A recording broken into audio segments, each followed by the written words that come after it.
In a world that had grown accustomed to the convenience of online bookings and temporary home stays, the sinister truths of the SCP Foundation's latest venture, SCP Airbnb, remained carefully veiled behind a facade of normalcy and appealing vacation rentals. The initiative was launched as a subdivision under the Foundation's umbrella, purportedly to fund their clandestine operations.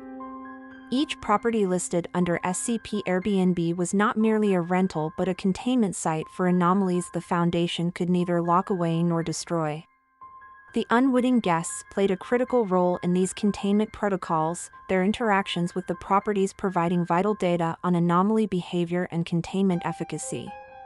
Every guest review, every complaint, and every unexplained experience fed into the Foundation's vast database, analyzed by researchers for patterns and potential breaches.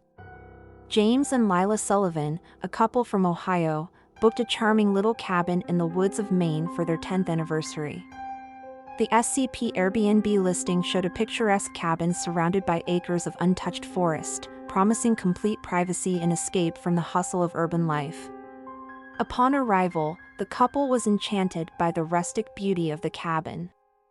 It was as though the cabin itself was part of the living forest, with vines creeping up its sides and wildflowers dotting the entry path. The host, who introduced himself only as Mr. Red, was an affable man with an unsettling habit of avoiding direct eye contact. He gave them a brief tour, emphasized the need to follow the house rules precisely, and left hurriedly. As night fell on their first day, the quaint charm of the cabin took on a more ominous tone. The forest seemed unnaturally silent, devoid of the usual nighttime chatter. Inside, the cabin's wood walls creaked continuously, as if they were settling or communicating. Curious and restless, James explored the cabin while Lila read by the fire. In the basement, he found a locked door with no keyhole. It was marked simply with a bronze plaque that read SCP 1983. Unable to satisfy his curiosity, he rejoined Lila upstairs, the image of the door lingering in his mind. That night, as they slept, the silence of the forest was broken by a faint humming sound that seemed to emanate from the walls of the cabin. Lila woke first, the sound drawing her out of bed and towards the basement. James, waking to find the bed beside him cold and empty, followed her trail to the basement door, which now stood inexplicably open. Peering inside, he saw Lila standing in the middle of a room filled with strange, pulsating lights that cast eerie shadows on the walls. The room was not a room at all but an entrance to something otherworldly, an archive of other dimensions, each contained within its own bizarre ecosystem. James tried to call out to Lila, but the humming grew louder, drowning out his voice. As he stepped forward, the door slammed shut behind him, trapping him inside the basement that was no longer just a basement. He watched, horrified, as tendrils of light reached out to Lila, wrapping around her as she stood transfixed. The couple found themselves separated by a mere few feet, yet impossibly far apart, each stranded on their own fragment of reality. As they reached out to each other, the space between them filled with whispers, voices of past guests, perhaps, or other victims of the SCP. Meanwhile, outside the bounds of the cabin and its immediate horrors, Mr. Red reported back to the Foundation. Containment effective, his voice crackled over the radio. The anomaly reacts well to new subjects. Recommend continuation of current protocol. Back inside the alternate space, James and Lila slowly realized the role they were forced to play. Their love, their fear, and their very presence fed the anomaly, keeping it stable, keeping it contained. As they struggled to understand their new reality, they began to notice patterns in the light, in the sounds, and in the whispers. Their ordeal was far from over, it had just begun. The true nature of SCP Airbnb's operation loomed over them, a revelation that promised no easy escape. Each decision they made now echoed in the dimensions around them, each echo a potential key to their salvation, or a deeper plunge into their nightmare. As the whispers grew into coherent voices, James and Lila prepared for what was to come, unaware of how deep the rabbit hole went or how closely they were being observed by those who had engineered their fate. Their struggle against the unseen and unknown forces of SCP AIRBNB would lead them on a journey through layers of reality that few had survived to tell about. The story of their fight against the most evil company on Earth was just beginning. As James and Lila faced the inescapable reality that they were not merely guests but subjects in an elaborate experiment, their surroundings seemed to pulse with a malevolent life of their own. The walls of the cabin, once charmingly rustic, now appeared to be watching them, the knots in the wood-like eyes that followed their every move. The alternate space that they found themselves trapped in seemed to distort time itself. Minutes stretched into hours, and hours could pass in the blink of an eye. The ambient light from the tendrils created shadows that danced along the walls, forming shapes and figures that moved with an unnerving autonomy. James, ever the skeptic, tried to rationalize their experiences as a dream or hallucination brought on by stress or perhaps a gas leak. But Lila, who had always been more in tune with the unexplainable, felt a deep, visceral fear that this was all too real, too intentional. Their first semblance of understanding came when they discovered that touching the tendrils did not harm them but instead caused fluctuations in the light patterns. These fluctuations seemed to follow a pattern, almost like a language. If they could decode this language, perhaps they could communicate with the anomaly or whatever consciousness might be controlling it. Lila began to experiment, touching different tendrils at different intervals, noting the changes in the visual and auditory environment. As she worked, James explored the boundaries of their prison, finding that while the physical space was confined to the cabin's dimensions, the perceptual space was boundless. He stumbled upon artifacts left behind by previous occupants, scraps of paper with scribbled notes, a child's broken toy, a woman's scarf, all absorbed into the cabin's fabric. Each item pulsed with the same eerie light as the tendrils, suggesting they had been part of previous experiments or containment attempts. Meanwhile, the voices grew louder and more distinct. They seemed to be echoes of previous victims or perhaps remnants of their consciousness, trapped within the anomaly. They pleaded for help, warned of dangers, and sometimes whispered dark secrets and forebodings. James and Lila were not alone in their fight to understand and perhaps escape.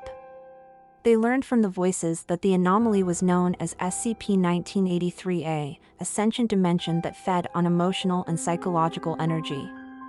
The SCP Foundation had long struggled to contain it, resorting to using unsuspecting guests as a means to stabilize the dimension through their emotional responses.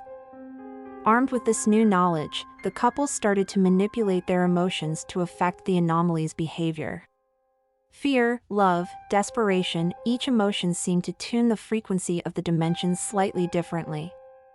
Their plan was to create a harmonic resonance that might disrupt the anomaly enough to force it open, to tear through the fabric of SCP-1983-A and allow them a way out. As days or perhaps weeks passed, they honed their emotional manipulation, becoming more adept at controlling their responses to the anomaly's stimuli. But as they did, the anomaly adapted, presenting more intense and disturbing scenarios to provoke them. Images of their past, twisted versions of their memories played out in the shadows. Their greatest regrets, their deepest fears were laid bare, not just to each other but to the unseen observers who monitored their every reaction. Their personal hell deepened when they realized that their efforts to control the anomaly were actually feeding it, making it stronger. The more they tried to use their emotions to manipulate the environment, the more the anomaly learned, and the more it used their own tactics against them. One evening, as they sat exhausted and despairing, a new figure appeared. It was not a shadow or a voice but a person, real and solid. He introduced himself as Dr. Weiss, a researcher with the SCP Foundation who had been monitoring their progress. He was part of a faction within the Foundation that believed the use of human subjects in this way was unethical, and he had come to help them escape. Dr. Weiss explained that the cabin was equipped with an emergency override that could temporarily disrupt the anomaly, but it was hidden within the very heart of SCP-1983 as power source. To reach it, they would need to dive deeper into the dimension, to face the core where raw emotional energy was converted into the anomaly's sustenance. Gathering their courage, James and Lila prepared to delve into the depths of the dimension, guided by Dr. Weiss. As they approached the core, the environment became increasingly chaotic, the air thick with a palpable dread. The voices screamed in torment, the shadows twisted in agony, and the fabric of reality itself seemed to tear at the seams. The path to the core was fraught with perils, each step forward a battle against both the physical manifestations of the anomaly and their own internal demons. But as they moved closer, they realized that each challenge they faced seemed to weaken the anomaly slightly, the light dimming, the voices faltering. At the threshold of the core, they paused, knowing that what lay beyond could be their salvation or their doom. With Dr. Weiss at their side, James and Lila steeled themselves for what was to come. The core of SCP-1983-A was a maelstrom of swirling energy, a vortex of emotions so powerful that it seemed to draw the very essence from their souls. The closer they got, the more overwhelming the sensations became: despair, elation, terror, and love blended into a cacophony that threatened to consume their identities. The air around them vibrated with the force of the unleashed emotions, and the ground beneath their feet pulsed as if alive. Dr. Weiss explained that this was the heart of the anomaly, where all the collected emotional energies were processed and fed back into the dimension to maintain its existence. As they approached the very center, they could see a structure resembling an altar, made of a material that seemed to shift between solid and ethereal states. Dr. Weiss pointed to the altar, explaining that it was the focal point of the anomaly's power, the place where the emergency override could be activated. However, reaching it was perilous. The energy around the altar was so intense that it could drive a person to madness. Armed with this knowledge, James and Lila linked hands, drawing strength from each other's presence. They focused on their deepest bond, their shared history and love, using it as a shield against the barrage of psychic and emotional energy assaulting them. Each step forward was a battle, their minds assailed by visions of their worst fears and greatest joys, each memory twisted into grotesque parodies designed to break their spirit. The voices around them grew louder, no longer just whispers but clear, shouting, pleading, warning. They urged James and Lila to turn back, to give up, to surrender to the anomaly. But with Dr. Weiss's guidance, they pushed forward, their resolve hardening with each resisted call. Finally, they reached the altar.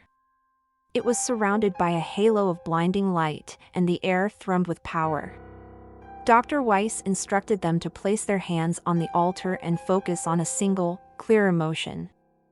The purity of that emotion, he explained, would act as a key, unlocking the override mechanism. James chose hope, while Lila focused on love. Together, they pressed their hands against the shifting surface of the altar. The response was immediate and violent. The energy surged up through their bodies, searing pain mingling with a euphoric clarity. Around them, the dimension began to quake, the very fabric of the anomaly buckling under the strain of their focused emotional energy. The core's light intensified, blinding them, and the voices crescendoed into a deafening roar. Then, suddenly, there was silence. The light snapped out as if extinguished by an unseen hand, plunging them into darkness. In the pitch black, they felt rather than saw Dr. Weiss moving. His voice came through the darkness, calm yet urgent. "It's done. The override has initiated. We must go now, before the dimension collapses entirely." With the anomaly destabilized, the environment around them began to deteriorate rapidly. The ground shook, and the air was filled with the sound of tearing, like fabric being ripped apart. They ran, guided by Dr. Weiss's flashlight, dodging falling debris and evading the deep fissures that opened in the ground. As they made their way back through the now collapsing dimension, they realized that the emotional onslaught had ceased. Instead, there was a palpable sense of release, as if the anomaly itself was sighing in relief. They reached the basement door just as the cabin above seemed to groan and settle, the sound ominous in the stillness that followed the chaos. Dr. Weiss held the door open for them, urging them through. "Quickly, out of here! The whole structure might collapse." They emerged from the basement into the cabin, which, strangely, appeared undisturbed by the tumult they had experienced below.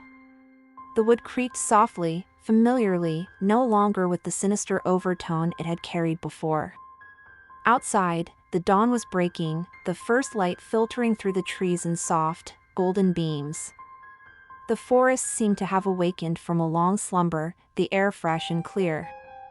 As they stood there, taking in the peace that had replaced the night's horrors, they realized that their ordeal might have ended. But the world of SCP Foundation and its anomalies was vast and filled with unknowns. As they contemplated their escape from one nightmare, the potential for countless others loomed large. Somewhere out there, another SCP, another experiment, awaited them. And so, their watch continued, vigilant and unending, as the dawn heralded not just a new day, but new challenges. James and Lila, standing at the edge of the forest as the dawn stretched its golden fingers through the dense trees, felt a momentary peace wash over them. But the serenity was fleeting.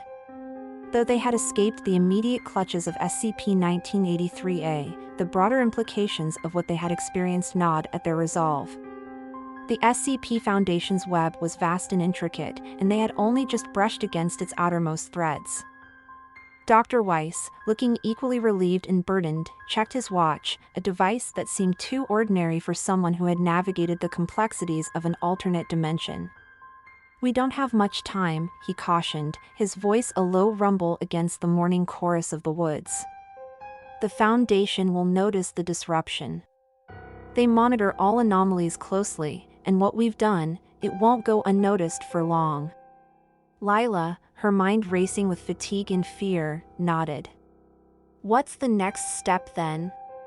How do we get away from here?"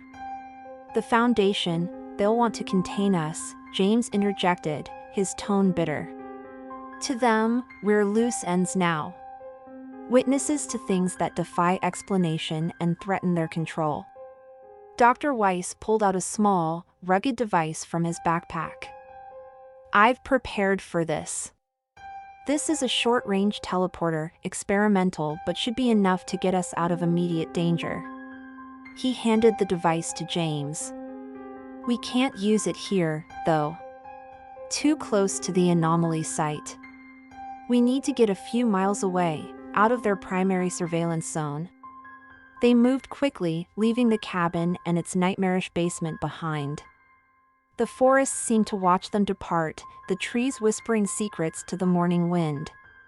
Every rustle of the leaves felt like eyes tracking their progress, every snapped twig a signal to unseen observers. After a tense hour of navigating through the woods, Dr. Weiss signaled them to stop. They were far enough now, he assured them, from the Foundation's immediate reach. James activated the teleporter, the device emitting a low hum as it powered up. A bright light enveloped them, and for a moment, they felt as if they were being stretched through reality itself. They reappeared on the outskirts of a small town, the teleportation disorienting but successful. The town was quaint, a postcard image of rural America with its sleepy main street and colorful storefronts. Yet, the normalcy of the scene felt jarring to James and Lila, who had seen the fabric of their reality torn apart. "We need to split up," Dr. Weiss advised once they had regained their bearings. "I'll draw them off. I know how they operate, what they'll expect. You two need to go underground, stay off the grid. I can help arrange that." "But how will we know you're okay?" Lila asked, the concern evident in her voice. "You won't," Dr. Weiss said flatly. "That's part of this life. But I'll be fine. I've been dodging the Foundation for years." They parted ways then, the couple heading into the depths of the town while Dr. Weiss disappeared into the morning mist. James and Lila found themselves standing outside a small cafe, the smell of coffee and baked goods wafting out to them. It was so normal, so painfully mundane, that for a moment, Lila wondered if they could ever return to a normal life. As they sat down at a corner table, their minds were a whirlwind of fear and planning. They needed new identities, resources, a place to hide where the SCP Foundation couldn't reach them. Each step would be fraught with peril. But their escape and survival were only part of the equation. The couple knew too much now, had seen too much. The reality of SCP Airbnb and the Foundation's manipulation of anomalies for their own obscure purposes was a truth that, once known, couldn't be unknown. They couldn't just disappear, they had to act. While they discussed their next moves, the whispers of the forest and the echoes of the voices they had heard lingered in their minds. They were survivors of a dark ordeal, but the fight against the SCP Foundation was just beginning. The organization's reach was long, its resources vast, and its secrets dark. James and Lila would need all their wits and courage to navigate the shadowy world they had stumbled into. Their journey had taken them from ordinary citizens to key players in a clandestine war against an organization that defied the known boundaries of science and morality. As they planned their next steps, the weight of their new reality settled around them like a cloak. The path ahead was fraught with dangers, but also with the possibility of exposing the deepest secrets of the SCP Foundation to the world, and so, fortified by their resolve and haunted by their experiences, they prepared to dive deeper into the shadows, where the true battle awaited. As James and Lila huddled in the corner of the cafe, their whispered plans mingled with the soft clinking of coffee cups and the murmur of other patrons. Their sense of normalcy was superficial. Beneath it, their minds raced with strategies and fears. They knew they couldn't stay in the town for long. The SCP Foundation's resources and reach could easily unearth them from such a quaint hiding spot. They decided to head to a large city where blending in would be easier and access to resources more abundant. Before they could finalize their plans, Lila's phone, which she had forgotten to dispose of, began to vibrate. The screen displayed an unknown number. Cautiously, Lila answered, her voice barely above a whisper. The message was cryptic, a single sentence that sent chills down their spines: "We see you." Realizing the potential danger, they left the cafe immediately, their coffee untouched, their pastries uneaten. They discarded Lila's phone in a nearby trash bin, crushing it underfoot before covering it with waste.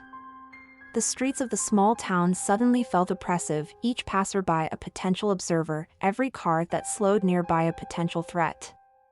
Their hurried steps took them to the town's outskirts, where they stole glances back at the tranquil scenes of everyday life, continuing unaware of the couple's silent terror. They reached the town's small bus station and boarded a bus heading to New York City, blending in with the crowd of mid-morning travelers. As the bus departed, winding its way out of the town, James and Lila felt the weight of eyes upon them. Paranoia gnawed at their resolve, each stop a test of their nerves, each new passenger a potential agent of the Foundation. They spoke little during the journey, conserving their energy, trying to piece together a semblance of a plan from the chaos that had become their life. Upon arriving in New York, the city's vastness offered them a cloak of anonymity. The towering buildings and teeming streets provided a stark contrast to the quiet terror of the cabin in the woods. They found a cheap motel on the outskirts of the city, paying cash and using fake names. The room was small, the sounds of the city a constant background noise, but it offered a temporary sanctuary. Here, they plotted their next moves. They needed allies, information, and a way to fight back. Their experience at the cabin had exposed them to just one of many horrors hidden by the SCP Foundation, and they felt a duty to expose the truth. Their plans were interrupted by a knock at the door late at night. Heart pounding, James peeked through the peephole. Standing in the dimly lit hallway was Dr. Weiss, his appearance disheveled, a stark contrast to the composed figure they had last seen. Quickly, they let him in. Dr. Weiss looked around the room with a wary eye before speaking, his voice a hoarse whisper. "They're mobilizing resources like you wouldn't believe. You both need to be extremely careful." "I've brought something that might help," he said, handing them a flash drive. "This contains information on several SCPs, some even more dangerous than the one you encountered. It's your leverage, your proof." Before they could respond, a loud crash echoed from the motel's front entrance. Dr. Weiss rushed to the window, his eyes scanning the night. "They've found us," he hissed. "You need to leave, now." James and Lila grabbed the flash drive and their sparse belongings, following Dr. Weiss out the back door of the motel. They slipped into the night, the city's shadows swallowing them as they ran. The hunt was relentless. The Foundation's agents were shadows within shadows, their presence an oppressive blanket over the couple's every move. New York's labyrinthine streets were both a curse and a blessing, offering hideouts and hazards in equal measure. As they moved through the darkened city, the couple knew their journey was far from over. With the flash drive's data as their guide, they had a clear purpose, but the path was fraught with dangers, each step forward a potential misstep into further nightmares. The city's skyline loomed over them, a jagged silhouette against the night sky. They were alone, yet entirely exposed in the vast urban wilderness, a paradox that defined their new existence. They were players in a game much larger and more sinister than they had ever imagined, and the real horror was just beginning.